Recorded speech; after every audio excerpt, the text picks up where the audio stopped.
Hi friends, এই যে আমি আমার বোনের আইবুড়ো ভাতের জন্য দুটো হাতে পুরো বাজার করে নিয়ে আসলাম। এখানে মাছ ফ্রাই করা হয়ে গেছে, মাছ ফ্রাই করা বসিয়ে দিয়েছি। এখন পেঁয়াজগুলো হলো মাছ চচ্চড়ি বানাবো, মাছের ফিশ কারি।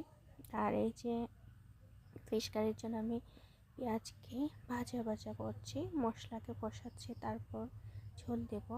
আর এই যে মাংস এদিকে ম্যারিনেট করা আছে, পরে বানাবো।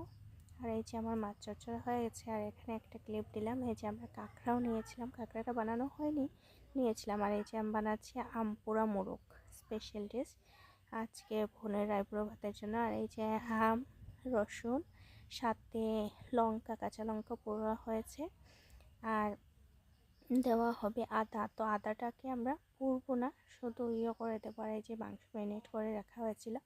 আর এই যে আমার মাংস করা হয়ে গেছে, এই যে মাংস ফাইনাল হওয়ার পরে তো অনেক সুন্দর, খেতেও সবাই বলেছে অনেক সুন্দর হয়েছে, টেস্টি হয়েছে, কিন্তু আমার ঝাল অল্প কম লেগেছে, বাকি ঠিক আছে। আর এই যে আমার বোনের আইবুড়ো ভাতে ডেকোরেশন করা হয়েছে, মিনুর আইবুড়ো ভাত। আমার বোনের ঘরের নাম মিনু, ভালো নাম স্নিগ্ধা। তো এই যে সুন্দর করে ডেকোরেশনটা করা হলো।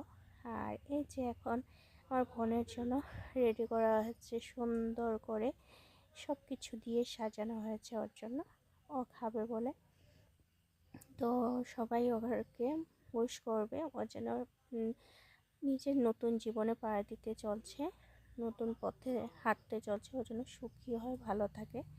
আর এই যে এখানে ওকে দিয়ে আমরা কেক কাটাচ্ছি, তো কেকও কাটা হয়েছে, মিনুর আইবুড়ো ভাত লেখা। আর এই যে আমার পুচকাটা ওর ছোট্ট মাসির কোলে বসে আছে, দেখছে মাসি কেক কাটছে, ও ভাবছে সবাই কী করছে কি না।